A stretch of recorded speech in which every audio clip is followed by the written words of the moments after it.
네, 우리 함께 인사할까요? 메리 크리스마스. 예, 좀 더 격하게 한번 인사해 보세요. 메리 크리스마스. 예. 메리 크리스마스. 네. 성탄절이 성탄절 하면 사실 어렸을 때부터 내가 무슨 선물을 받든지 안 받든지 내 상황과 형편이 어떻든지 간에 굉장히 즐거웠어요. 뭔가 설레고, 저는 한여름부터 그냥 성탄절을 꿈꿔요. 저만 그런가요? 그런 사람 많지 않아요? 저는 기분이 안 좋아지거나 좀 이렇게 마음이 울적한 일이 있으면 크리스마스를 생각하면 그냥 기분이 좋아져요. 그래서 여름에도 캐롤을 듣기도 하고 막 그러는데, 저만 그런가요? 아닌데? 그런 사람 많을 텐데. 아무튼 크리스마스는 사람의 어떤 기분, 상황을 조금 바꾸어주고 흔들어주는 그런 효과가 있지 않나 싶어요. 근데 이 나이를 먹어서 그런지 모르겠지만 시간이 이렇게 지나다 보니까 크리스마스가 예전 같은 설레임을 주지는 않더라고요. 근데 저는 이제 이유를 그렇게 찾았어요. 물론 나이를 먹으면서 세상을 알아가기 때문에 더 그렇다라고 생각할 수 있지만, 제가 이제 목회자로서 하나님의 말씀을 묵상하고 또한 이 성탄절에 대해서 더 깊이 묵상하고 대림절을 예수님에 대해서 묵상하면서 기다리면서 성탄절이 나에게 주는 진정한 의미와 가치가 어떤 것일까를 생각하다 보니까 그냥 어릴 적 아무것도 모를 때의 성탄절이 주는 즐거움과 설레임으로 만족한다는 것이 제게 좀 부끄럽기도 하고요. 큰 만족으로 다가오진 않더라고요. 그러면서 올해는 더더군다나 또 다른 느낌의 크리스마스를 기다리고 있고요. 내일인데 또 오늘 예배를 하고 있습니다. 성탄절 하면은 성탄절의 주인공은 누구신가요? 네, 그래요. 예, 아기 예수님이에요. 그래요? 예, 아기 예수님이에요. 예수님이에요. 그래요. 맞아요. 성탄절이 갖는 가장 큰 의미는요, 다른 것 아무것도 없이 예수 그리스도로 온전히 만족되어집니다. 그렇죠? 그 사건이 우리 모든 삶에 만족을 주는 이유입니다. 예수 그리스도를 생각하면 사실 답이 내려진 거예요. 내 삶에 어떤 어려움이 있다, 아니면은 힘든 일이 있고 불편함이 있고 지금 내 상황과 환경이 되게 좋지 않다라고 생각할 때 다른 것으로 찾지 않잖아요. 우리가 예수 그리스도를 묵상하고 그리스도를 또한 예배할 때 우리의 삶의 모든 부분들이 예수님으로 만족합니다라는 답이 나오지 않나 생각합니다. 예전에 옛날부터 저희 서린교회에서, 지금은 전혀 그런 인사를 들을 수가 없지만 제가 청년부 예배 때 몇 번 말씀을 드려서 우리 청년들은 알 거라고 생각해요. 예전에 제가 처음에 청년부에 왔을 때 청년부에서 늘 하던 인사가 있었어요. 하던 인사가 기억하실지 모르겠어요. 당신을 뵈니 하나님을 뵌 것처럼 반갑습니다. 제가 이야기했던 거 기억나신가요? 그쵸? 소희가 기억하면 다 기억해야 되는데, 당신을 뵈니 하나님을 뵌 것처럼 반갑습니다 라고 는 인사가 매주 이렇게 인사를 했었어요. 우리 서로 인사할까요? 라고 하면은 가르쳐 드리지 않아도 당신을 뵈니 하나님을 뵌 것처럼 반갑습니다 라는 거였어요. 근데 그것이 이제 어떤 감동도 없이 주문처럼 쳐다보지도 않고 당신을 뵈니 하나님을 뵌 것처럼 반갑습니다 막 이렇게 되다 보니까 이게 굉장히 중요하고 의미 있고 가치 있는 인사말임에도 불구하고 이건 아닌데 라는 생각이 들어서 인사말 자체를 뭐 고정적으로 하기보다는 이렇게 변화시키기도 했죠. 개편을 앞두고 있습니다. 제가 여러 가지 이야기를 두서없이 하는 것 같지만 통일이 될 거예요. 개편을 준비하고 있어요. 개편을 준비하다 보니까 여러분들이 생각하는 것처럼 개편이라는 게 쉽지가 않아요. 여러 가지를 생각해야 되거든요. 관계도 생각하고요. 또한 뭐 연령대도 생각해야 되고 성비도 생각해야 되고 어떤 여러 가지를 생각해요. 여러분들에게 다 말씀드릴 수는 없지만 정말 많은 것들을 생각해요. 근데 제게 가장 큰 마음의 부담과 어려움으로 다가왔던 것은 무엇이냐면 봉사자들의 지침이었어요. 봉사자들의 지침. 봉사자들이 개편을 할 때마다 사실 물론 올해에는 개편을 하는데 내가 지쳐서 그만두겠습니다라고 하는 사람들은 거의 없는 걸로 제가 알고 있어요. 많은 리더분들이 본인이 처한 어떤 상황, 직장 문제 때문에 몇 분이 교체되는 것 이외에는 거의 다 같이 사역을 이어가시기 때문에 물론 그 부분에 대해서 되게 감사하긴 하지만 그럼에도 불구하고 사역을 이어가는 분들 중에서도 참 많은 분들이 지쳐하는 것들을 볼 수 있거든요. 물론 사역이라는 것이 쉽지가 않아요. 쉽지가 않습니다. 예수님이 짊어지셨던 사역의 가장 큰 무게가 여러분 뭐라고 생각하세요? 예수님은 이 땅에서 공생애를 시작하시면서 많은 사역을 하셨습니다. 천국 복음을 전파하셨고요. 또한 회당에서 가르치셨고 모든 병든 자들을 또 치유하셨죠. 마태복음 4장 23절 말씀처럼. 그럼에도 불구하고 예수님이 마지막에 이루신 그 사역에 비하면 그건 껌이었어요. 최종적 사역 무엇이었습니까? 십자가. 교회에서 이루어지는 사역들이 물론 보람되고 의미 있고 가치 있기 때문에 우리가 늘 즐거울 수 있으면 좋으련만 사역을 하다 보면 같은 사역인데도 처음 사역을 시작할 때하고는 다르게 그 사역을 조금씩 해가 가다 보면 그 사역이 점점 그 사역 안으로 들어가게 되잖아요. 처음에는 이 사역에 대한 기대함이 있고 그 사역을 하면 또한 보람되기도 하고 즐겁기도 하고 누군가가 좋은 말도 해주면 축복해주면 내가 사역을 통해서 이런 것들을 성장하고 의미가 있구나라고 생각하는데 사역을 이제 해가 갈수록 1개월, 2개월, 3개월이 지나고 1년, 2년, 3년 이렇게 하다 보면 점점 사역으로 깊숙이 들어가잖아요. 그 사역의 중심에는요 꼭 예수님이 짊어지신 그 십자가가 우리에게도 짊어지라고 사역의 가운데 있더라고요. 그래서 그런 걸까요? 사역을 오래 하다 보면 사람에 따라서 다르지만 1년, 2년 하다 보면은요 지침이 오더라고요. 더군다나 그냥 지침이 아니라 이제는 괴로움으로까지 와요. 버겁고 힘들어요. 그 문제들을 사역자는 지쳐하는 이 사역 봉사자들을 보면서 리더도 마찬가지고 찬양 사역도 마찬가지고 우리 안내팀, 차량 봉사 다 있지만 어떻게 하면 저 무게를 좀 가볍게 해줄 수 있을까라는 것을 늘 생각합니다. 전혀 공감이 되지 않죠. 그 사역의 무게 막 짐을 계속 짊어져 주는 사람 같잖아요, 저는. 근데 실은 되게 고민해요. 어떻게 하면 조금이라도 가볍게 해줄 수 있을까라는 생각을 해요. 그러면서 고민하게 되죠. 그런데 답을 저는 이렇게 찾았습니다. 오늘. 사실 오늘이 마지막이고 다음 주부터 이제 새로운 만남이 시작되는데 개편에서 새로운 만남이 시작되는데 사역에 지친 이유는 무엇이냐면 어떤 조직적인 문제, 또 사역 안에 있는 구조적인 시스템의 문제 물론 있겠죠. 그러나 우리가 사역하는 가운데 예수님을 만나지 못하기 때문에 내가 분명히 교회에 왔어. 다른 회사가 아니라 나의 직장이 아니라 가정도 아니라 주일날 그래도 내가 교회를 왔는데 교회에서 이루어지는 사역 가운데 내가 예수님을 못 만나.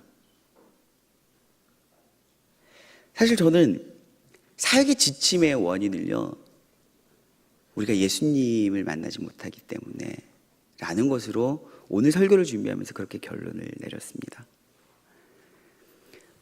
사역의 방향들, 모습들, 어떤 구조적인 부분들을 바꾸어 주면 그 당시에는 그것이 주는 신선함 때문에 그래 이거지. 진작 이렇게 바꿨어야지 라는 생각을 하지만 또 그것이 한 달, 두 달, 1년 지나고 나면은요 그것에서 오는 불편함이 또 다른 문제가 돼서 또 다른 구조를 바꿔야 되는 부분으로 전환되더라고요. 가장 근본적인 이유는 무엇이냐면 예수님을 만나지 못했기 때문에.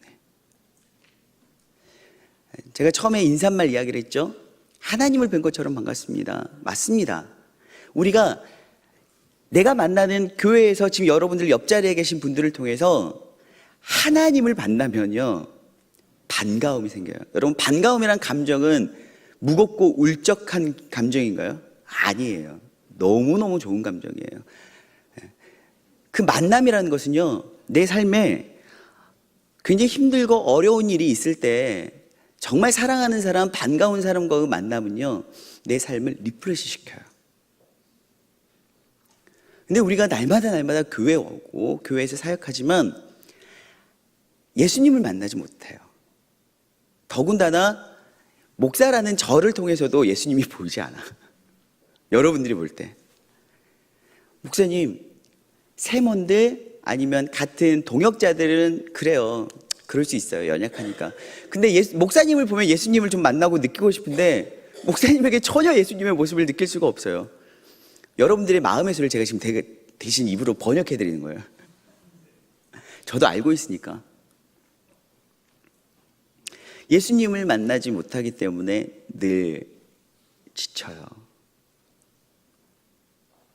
2000년 전에 예수님은 십자가를 못 박혀서 죽으셨지만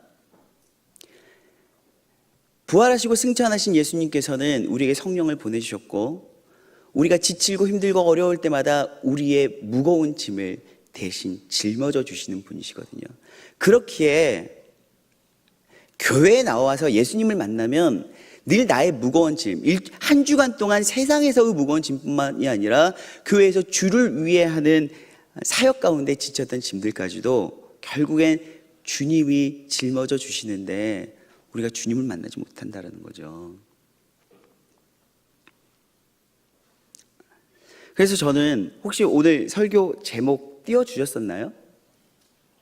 기억하세요? 뭐예요? 다시 한번 띄워주세요. 제목 안 보신 것 같아요. 제목 좀 띄워주실래요?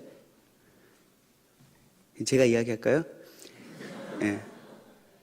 예수님을 생각나게 하는 사람. 적어도 우리가 예수님은 될 수 없지만 누군가에게 교회에 와서 내가 예수님 비스무리한 사람을 만났어. 예수님을 생각나게 하는 사람을 만났어. 라고 한다면, 예수님을 생각나는 사람을 만난다면, 예수님 비스무리한 사람을 만난다면, 예수님을 떠오르게 하는 사람을 만난다면, 내가 주를 위한 사역 가운데에서도 우리가 한 주간에 무겁고 지친 많은 짊어짐을 짊어지고 왔지만 그럼에도 불구하고 다시금 가볍게 돌아갈 수 있지 않을까. 그러면서 제가 생각했어요. 예수님을 생각나게 하는 사람 누가 있을까? 물론 성경에 많은 사람들을 창세기부터 시작해서 요한계시록까지 성경의 모든 주제는 예수 그리스도를 이야기하고 있습니다. 그래서 우리는 모든 사람들에게서 예수 그리스도를 발견할 수가 있습니다. 다윗을 통해서도 또 요나단을 통해서도 아브라함을 통해서도 이삭을 통해서도 야곱을 통해서도 우리는 다 예수 그리스도를 발견할 수 있습니다. 그러나 성경 공부를 좀 깊이 해야지 그런 부분들은 눈에 보이는 부분이고요. 참 예수님 많이 닮았다 싶은 사람을 제가 찾았는데 그 사람이 성경 속에서 찾아보니까 저는 바로 오늘 이 사람이더라고요. 여러분 누구예요? 스데반. 스데반을 보니까 정말 예수님을 생각나게 하는 사람이더라고요. 스데반을 그러면서 오늘 우리가 함께 스데반의 모습을 좀 보았으면 좋겠어요. 많은 사람들이 예수님을 믿습니다. 그리고 고린도전서 10장 31절처럼 먹든지 마시든지 무엇을 하든지 하나님의 영광을 위해 하라라는 말씀을 참 쉽게 접합니다. 그렇죠? 막 성경 엄청 찾아봐야지 보이는 말씀이 아니라 이 말씀은 신앙생활 조금 오래 하면은 그냥 자주 듣게 되는 말씀입니다. 먹든지 마시든지 무엇을 하든지 하나님의 영광을 위해 하라. 그래서 예수님을 믿은 다음에 예수님이 내 삶의 주인 되셨다라는 것과 동시에 우리가 열심내는 것이 무엇이냐면 하나님께 영광을 돌리는 일꾼 되기의 열심이에요. 내가 예수님을 닮아가는 것, 내 삶의 주인 되신 예수님의 다스림과 통치하심을 받고 내 감정과 모든 인격까지도 예수님의 통치를 받는 것보다 예수님, 이젠 내가 예수님을 주인하고 예수님께 빚진 자 되었고 구원받았으니 예수님께 영광을 돌려야 되겠다라고 생각한 나머지 예수님을 위한 일꾼 되기에 집중한다라는 거예요. 사역뿐만이 아니라 세상 속에서도 저는 이런 사람 되게 많이 봤어요. 나는요, 목사님, 세상 속에서 예수님 믿는다고 해놓고 비리비리하게 뭐 그런 거 너무 싫어요. 그래서 세상 속에서 영향력 있는 사람이 되기 위해서 일도 열심히 해가지고 뭔가 좀 높은 위치에 올라가고 싶어요. 나쁘다라고 말을 할 수 없지만 과연 성경적인가라고 이야기하고 싶습니다. 예수님은요, 소위 세상 속에서 성공적인 일을 마무리함을 통해서 그리스도 다움을 나타내신 적이 한 번도 없습니다. 예수님은 그에게 맡겨진 일을 다른 누구와 경쟁하면서 자신이 속한 공동체에서 누구보다 열심히 치열하게 삶을 살아내면서 일을 잘해서 맡겨진 일들을 성공적으로 함으로 말미암아 인정받고 그래 너 하나님의 영광을 위해서 이 정도는 해야지 라는 말씀을 듣거나 그런 것을 추구하면서 사신 적이 한 번도 없습니다. 우리는 먹든지 마시든지 무엇이라든지 하나님의 영광을 위해서 해야 되겠다는 것 때문에 영광 돌리는데 자꾸 우리의 일을 성공적으로 뭔가를 치루어내고 해내야 되고 감당해내야 되는데 취해 있는 삶을 살고 있다는 거예요. 그렇다면요, 오늘 스데반을 보십시오. 스데반, 예수님을 생각나게 하는 스데반, 이 사람은요, 초대교회가 물론 크고 작은 어려움들을 통해서 끊임없이 계속적으로 부흥성장하긴 했지만 교회가 굉장히 좀 어려울 때 이 스데반 집사는 부르심을 받았습니다. 교회에서 구제사역, 초대교회가 세워지고 나서 이 교회가 승승장구하고 너무너무 좋을 때, 분위기가 참 좋을 때 부흥하고 있을 때가 아니라 교회가 구제사역으로 말미암아서 말도 많고 탈도 많을 때, 뭔 교회가 그래요? 왜 우리를 소외시키세요? 너무하시네. 우리가 지금 헬라파 과부들이라고 우리를 무시하는 거예요? 막 민원 제시 들어오고 어떡하지? 교회에 문제들이 드러나기 시작할 때 그때 들어온 사람이에요. 그때 자신에게 맡겨진 일들을 훌륭하게 섬기면서 잘 감당했습니다. 그랬던 이 스데반 집사의 사역은 승승장구하면서 10년, 20년 이어갔습니까? 그렇지 않습니다. 얼마 되지 않아서 유대인들에게 그리스도의 복음을 증거하면서 그는 예수님처럼 여전히 비참한 죽음을 맞이합니다. 우리가 보기엔 순교지요. 하지만 세상적으로 보면 헛된 비명행사예요.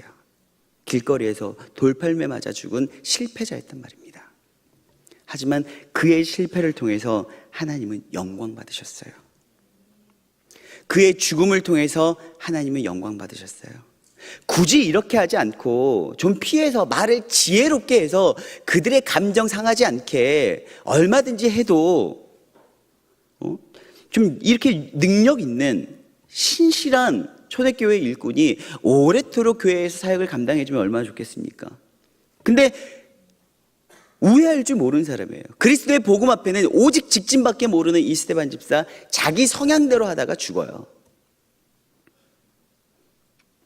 그러나 하나님은 이 스데반의 죽음, 이 스데반의 실패를, 하나님은 그 실패를 성공이라고 말씀하시고 영광 받으셨다는 거예요. 많은 사람들이요, 연예인들이 연말에 시상식 할 때, 이제 곧 시상식의 날이 다가오고 있죠. 뭐 29일, 30일, 31일 하면은 공영방송에서 경쟁적으로 뭐 무슨 시상식을 하잖아요. 그때 크리스찬들이 뭐 상 받으면 하나님께 영광을 돌립니다. 나름대로 그들의 인생에서, 그들의 직업에서 성공해서 하나님께 영광을 돌린다고 합니다. 그러나 하나님은 그런 성공을 통해서만 영광 받으신 분이 결코 아니라는 것입니다. 예수님은 실패 중에 실패, 저주 중에 저주, 십자가, 나무 십자가에 못 박혀 죽으셨습니다. 하나님은 예수님의 십자가 죽음, 그 죽음을 통해서 영광 받으셨습니다. 스데반, 예수님을 생각나게 하는 그 스데반은 바로 예수님처럼 그리스도의 복음을 증거하다가 비명행사했고 예수님처럼 똑같이 실패하셨습니다. 그러나 그것으로 하나님은 영광 받으셨습니다. 예수님께서요, 마가복음에서 이렇게 말씀하십니다. 10장 45절 보면 내가 도리어 섬김을 받으러 온 것이 아니라 도리어 섬기려 하고 많은 사람들의 대속물이 되려고 왔다라고 이야기하십니다. 섬김 받는 사람이 성공한 사람이죠. 지금 우리의 기준과 세상적 가치로는 그렇지 않습니까?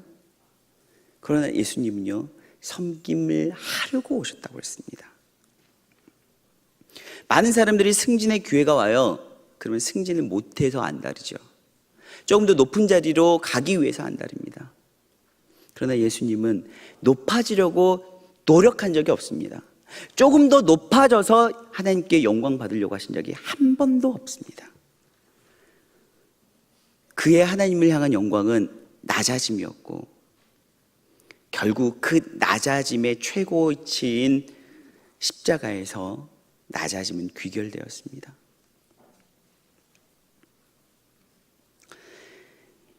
성탄절 예수님이 어디로 오셨습니까? 어떻게 태어나셨습니까? 마국간에서 태어나셨죠. 떡집이라는 뜻의 베들레헴 마국간에서 태어났습니다. 말밥통에서 태어났죠. 예수님께서 하나님께 영광 돌리기 위해서 뭔가 우리의 기준으로 하나님 영광 돌립니다, 상 트로피를 올려드리면서 하나님께 영광 돌립니다 라고 하려면 예수님이 굳이 말의 밥통에서 태어나지 않으셔도 되죠. 헤롯 대왕 밀어내고 그 왕궁에 임하시면 그만인 것을 금상첨화잖아요. 아니 헤롯이 무엇입니까? 로마의 황제 그 자리에 오르셨으면 더 좋았겠죠. 여러분, 세상 속에서의 잘됨으로 하나님께서 영광 돌리기보다는 우리의 삶의 목적이 그렇게 설정되지 않았으면 좋겠어요. 누구를 위한 영광입니까? 하나님께 영광 돌리기 위해서라고 하지만 결국 나를 위한 영광이더라고요. 예수님은 그렇게 살지 않으셨거든요. 교회 와서도 우리의 나눔 가운데, 우리의 사역 가운데 비추어지는 모습이 성공하기 위한 몸부림과 성공을 기도하고 기원하는 마음의 기도 제목들로 점철되어 있을 때 속으로 모임 가운데 기도 제목은 내지만 거기서 예수님을 발견할 수가 없어요. 누구 하나 내가 더 낮아지기 위해서 기도합니다, 더 섬기고 싶습니다 라는 기도 제목과 모습을 통해서 예수님을 발견하지 못해요. 오늘 시간은요, 우리가 이렇게 서로 기도했으면 좋겠어요. 그리고 오늘부터 우리가 이것을 위해서 기도했으면 좋겠어요. 내 옆 사람 한번 봐보세요. 이 사람이 나를 보면 예수님 생각났으면 좋겠다.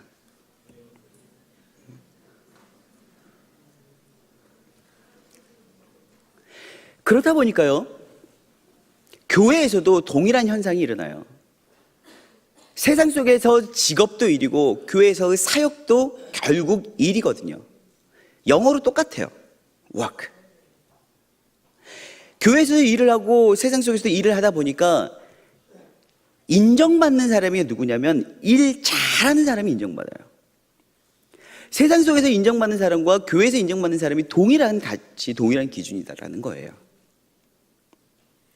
일 잘하는 사람이 교회에서도 직분을 받고 일 잘하는 사람이 스포트라이트를 받아요. 근데 일은 잘하지만 그의 모습 속에서 예수님을 발견할 수가 없어요.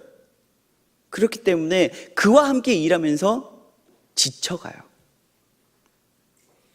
그런 면에서 여러분께 제가 죄송해요. 저는 일을 잘한다는 사람은 아니지만 여러분들의 시선에 저는 일중독자처럼 보일 때가 있을 거예요. 그리고 뭔가 목사님은 사역 잘하는 사람 인정해 주는 것 같고.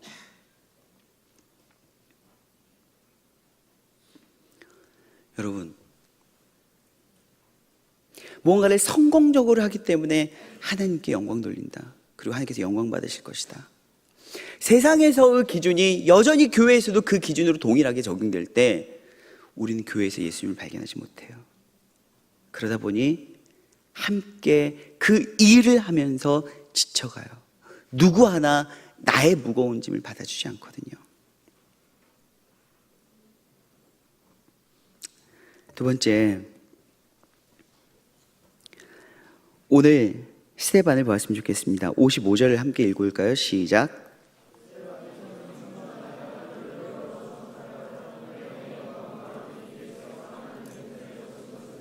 아멘. 스데반은요, 하늘을 우러러 보는 사람이었습니다. 하늘을 우러러 보는 사람. 스데반은 곧 기도 사람이었습니다. 그는 어떤 상황에서든 어떤 환경에 처해 있든지 간에 문제의 해결을 하늘을 우러러 봄으로 해결하였습니다. 그 모습이 예수님과 참 많이 닮았습니다. 예수님이 오병이어의 기적을 행하실 때에도요, 그냥 나에게 이런 능력이 있어, 껌이야, 걱정 마, 내가 누구야, 하나님이지, 뚝딱. 아니요, 그렇게 하지 않으셨어요. 예수님은 자신이 하나님이셨고 자신 안에 충분히 능력이 있음에도 불구하고 그는 마가복음 6장 41절인데요, 광야에서 수많은 무리가 있을 때 예수님이 보리떡 5개와 물고기 2마리를 가지시고 하늘을 우러러 축사하심으로 5,000명을 먹이는 기적이 일어났죠. 그는 모든 문제의 해결을요, 익숙한 방법, 이거 내가 예전에 해봤던 일이야, 해봤던 일이어서 나 알아, 아니 이 정도는 나 돈도 있어, 걱정 마.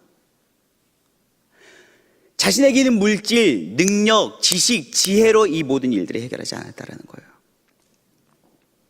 예수님은 자신에게 맡겨진 어떤 일들을 감당할 때 항상 기도함으로, 하늘의 도움을 구하심으로 일들을 감당하셨다는 거예요. 여러분, 교회에서도요, 많은 사람들이 만납니다. 능력 있는 사람, 지혜 있는 사람, 지식 있는 사람, 또 다양한 경험을 한 사람 참 많이 있습니다. 그런데 지식이 있고 물질이 있고 능력이 있다고 해서 그 사람에게서 우리는 예수님을 볼 수가 없어요. 여러분, 우리에게 예수님을 만난 것 같은 감동을 주는 사람이 어떤 사람입니까? 미련스럽게 기도를 고집하는 사람들 있잖아요. 미련스럽게 기도를 고집하는 사람들. 그냥 돈 얼마면 해결할 수 있을 것 같은데 그냥 기도하는 거예요. 이렇게 하면, 내가 저 일 해봤는데 이렇게 하면 다 해결될 것 같은데 저렇게 미련스럽게 기도를 해요. 그런데 결국 우리는 누구에게서 예수님의 모습을 봅니까? 우리는 누구에게서 예수님의 모습을 만납니까? 바보스럽게 하늘을 바라보는 것이 습관처럼 된 사람, 우리는 그에게서 예수님을 만나요. 예수님은요, 죽은 지 나흘이나 되었던 나사로를 살리실 때에도 우리가 흔히 기억하는 건 뭡니까? 예수님께서 어떻게 살리셔요? 나사로야 나오너라 라고 한번 호통치신 것 같죠? 그랬을 때 뭔가 나흘 동안이나 죽어가지고 쇼크에 빠져있는 나사로가 예수님 호통 때문에 깨어난 것 같은 느낌도 받습니다. 그러나 예수님은요, 요한복음 11장 41절을 보시면 눈을 들어 하늘을 우러러보시고 감사 기도를 하셨다고 나옵니다. 예수님은 죽은 자를 살리실 때에도 하늘을 우러러보시며 기도하셨습니다.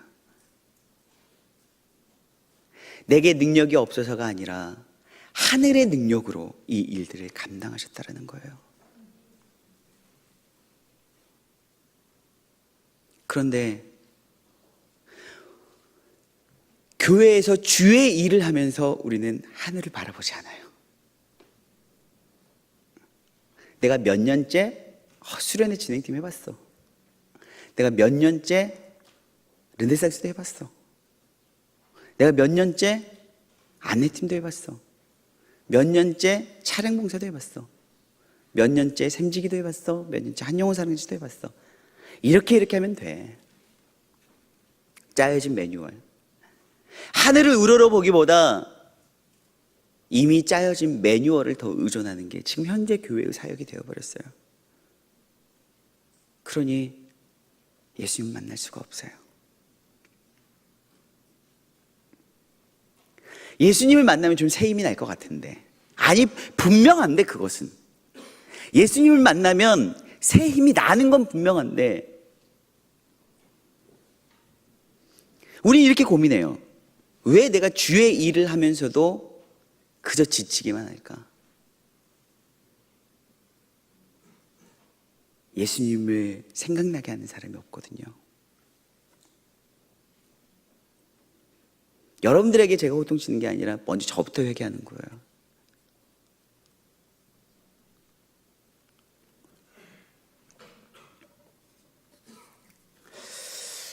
예수님을 생각나게 하는 사람, 오늘 이 설교를 준비하면서 생각나는 사람이 저도 있더라고요. 예수님을 생각나게 하는 사람이. 제가 여러분들에게 자주 이야기 드렸어요. 특별히 올해 2017년도 단기 선교가 굉장히 저는 큰 은혜였습니다. 어느 때보다도 큰 은혜였다고 자부합니다. 멤버가 좋아서도 아닙니다. 사역지에 특별한 어떤 우리가 다른 때와 다른 때 경험하지 못했던 다른 사역들이 있어서도 아닙니다. 왜 2017년에 미션 러시아 단기 선교가 그토록 은혜가 되었을까? 고민할 것도 없이 이렇게 저는 이야기하게 되더라고요. 예수님을 생각나게 하는 사람이 있었거든요. 스베타 집사님이라고. 어제 설교를 준비하면서 목회자인 늘 주의 말씀을 매주마다 증거하는 나조차 나에게서 예수님의 모습이 나오지 않는데 내가 어떻게 전하지?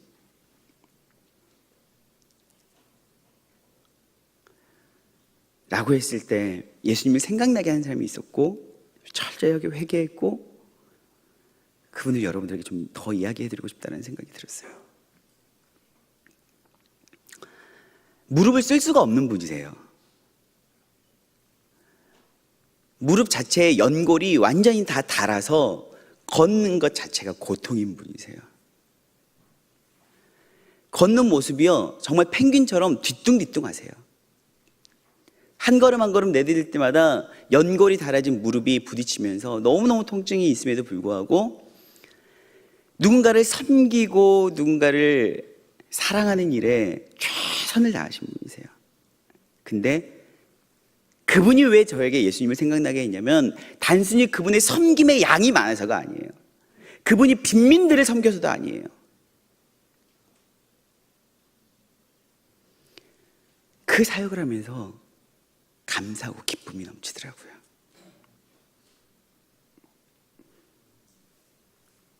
아마 미션 러시아 함께 가셨던 분들은 공감하실걸요. 스베타 집사님이 우리를 그렇게 아침부터 밤 늦게까지 섬기시면서 한 번도 인상 쓰신 적이 없어요. 힘들다고 하신 적도 없어요. 빈민촌에 가서 그들을 섬기기 위해서 가는데 신나서 우리보다 더 빨리 가세요. 뒤뚱 가세요. 저희는 거기에 도착하자마자 코 막고 너무나 냄새가 심해서 그 상황을 볼 수가 없는데 너무나도 익숙한 듯이 막 바삐 가면서 집사님 무릎 아프시잖아요. 좀 천천히 가세요. 우리보다 더 빨리 가시네요. 좀 천천히 가세요 하는데 주의 일이잖아요. 늘 그분의 입에서 나오는 말씀이 주의 일이잖아요. 그분에겐 주님이 실제이세요.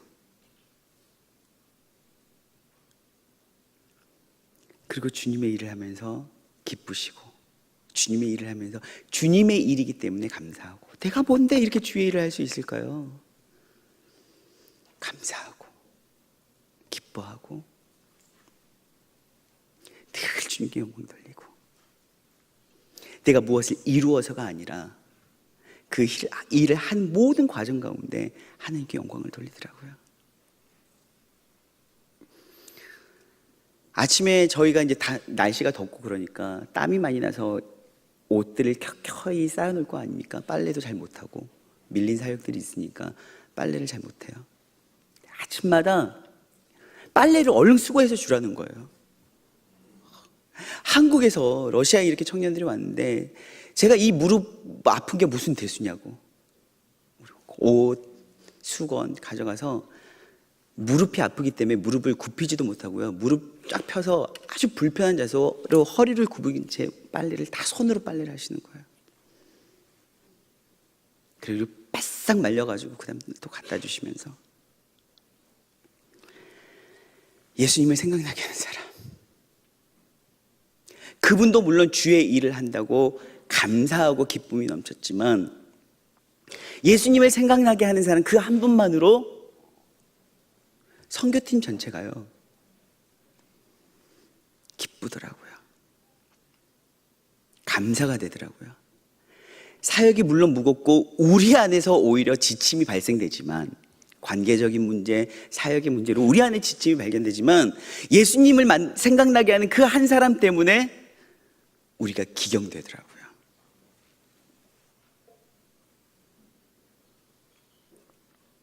사랑하는 여러분,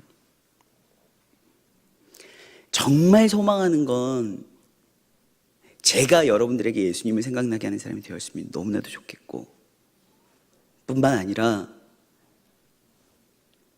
여러분들의 모임 가운데에서 여러분들이 예수님을 생각나게 해주는 사람이 되었으면 정말 좋겠습니다.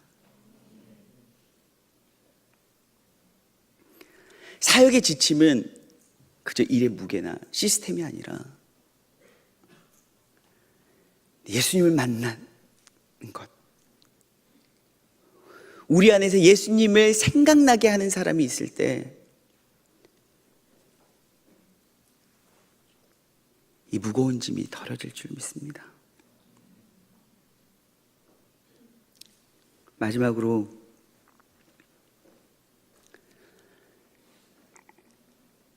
스데반은요, 저는 보통 사도 바울이 어떻게 그 흉폭했던 사울이 바울이 되었는가, 사울에서 바울로 변화되어질 때 중추적 역할을 했던 사람은 누구일까라고 한다면 많은 사람이 바나바를 생각하거든요. 바나바가 초대교회에서 막 제자들에게 사울을 소개시켜주면서 중보적 역할을 감당했다고 우리는 잘 알고 있습니다. 그런데 저는 시작점이 누구라고 말씀드리냐면 스데반이라고 믿습니다. 사울이 바울 되게 할 수 있었던 그 중추적 역할을 감당했던 첫 사람, 스데반. 사도 바울은요, 사도행전의 후반부에서 나중에 간증을 할 때 이렇게 이야기합니다. 주의 증인 스데반이 피를 흘릴 적에 내가 곁에 서 있었다. 마지막 그 죽음의 현장에서도요, 그는 무엇이라고 이야기합니까? 60절입니다.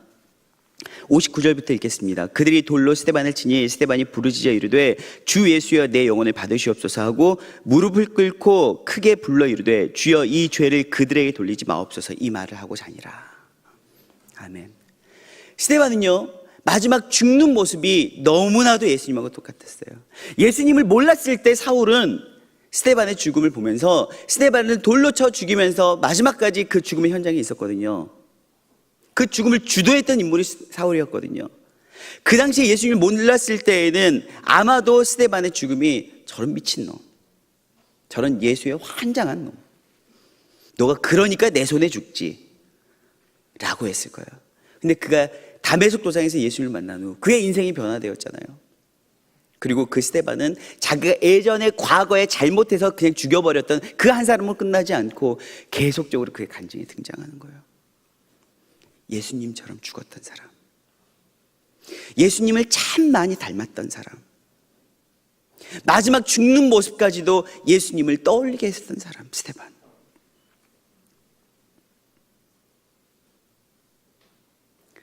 스데반은 예수님처럼 죽음으로 하나님께 영광을 돌렸습니다. 마태복음 27장 54절을 보면요, 예수님의 십자가 죽음에 함께 그 현장에 동참해 있었던 로마의 백부장이 나옵니다. 그도 예수님의 마지막 죽음을 보면서 그가 진실로 하나님의 아들이었다라고 합니다.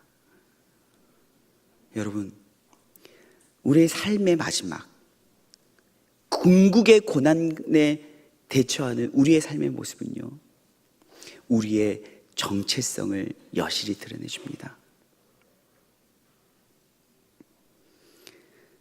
스데반은 그의 죽음에서, 마지막 그의 죽음에서 그가 할 수 있는 최고의 권위를 가지고 자신을 돌팔매질하는 사람을 용서했습니다. 저들에게 죄를 돌리지 마십시오. 그간 주님의 일을 열심히 하다가 돌팔매 맞아서 죽을 때는요, 으악 하면서 죽을 수 있어요. 내가 다시 너를 찾아오겠다 막 이러면서, 내 자식들이 너를 용서치 않을게요. 그러나 그는 그가 가지고 있는 죽기 직전의 마지막 호흡, 마지막 힘을 다해서 했던 것이 무엇이었냐면 용서였다라는 거예요. 용서. 여러분, 여러분들은 어떤 사람에게서 예수님을 만나나요? 옳고 그름을 잘 판단하는 사람에게서 예수님을 만나나요? 너 이게 맞고 이게 틀린 거야 라는 똑부러진 사람에게서 예수님을 만나십니까?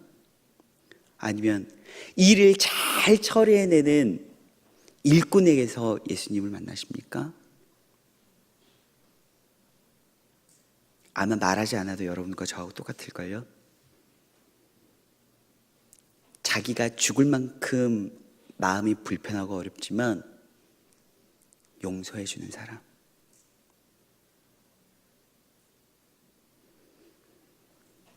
그 용서해주는 자비의 사람에게서 예수님 만나지 않아요? 근데 우리는 너무 똑똑쟁이들이 많잖아요. 이러면 돼, 이러면 안 돼, 이렇게 해야 돼, 저렇게 해야 돼.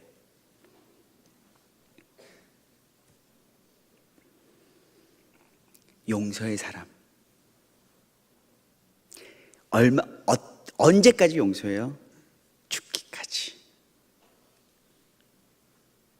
예수님처럼, 예수님을 생각나게 하는 스데반처럼. 여러분, 우리 교회에, 특별히 우리 청년부에 예수님을 생각나게 하는 사람이 넘쳐났으면 좋겠습니다. 우리가 예수님은 될 수 없습니다. 그건 욕심입니다. 그러나 우리가 예수님을 생각나게 할 수는 있습니다. 어떻게 해요? 종됨으로. 내가 권위자가 아니라 종 될게. 고린도전서 말씀처럼, 그리고 로마서 말씀처럼 사도 바울은 늘 전하고 있습니다. 자유인이어도 그리스도를 만나면 종 된다고. 우리가 섬기는 사람으로 되어서 예수님을 생각나게 했으면 좋겠습니다. 두 번째, 어떤 상황 가운데 있든지, 내게 능력이 있든지 없든지, 지혜가 있든지 없든지, 물질이 있든지 없든지, 지식이 있든지 없든지 하늘을 우러러 기도하는 기도의 사람이 되었으면 좋겠습니다. 세 번째, 죽기까지 용서의 사람이 되었으면 좋겠습니다. 그러면 예수님 만날 수 있지 않을까요? 예수님 생각날 수 있지 않을까요? 봐보세요. 여러분들 옆 사람들. 예수님 보이세요? 저 사람 예수님 정말 닮았다. 우리 예수님을 생각나게 하는 사람이 됩시다. 간단합니다. 여러분들이 힘들고 어려울 때 무언가를 결정해야 될 때 이 질문을 하면 됩니다. 예수님이라면 어떻게 하실까? 한번 따라해 볼까요? 예수님이라면 어떻게 하실까? 그래요. 함께 우리 이 찬양할까요?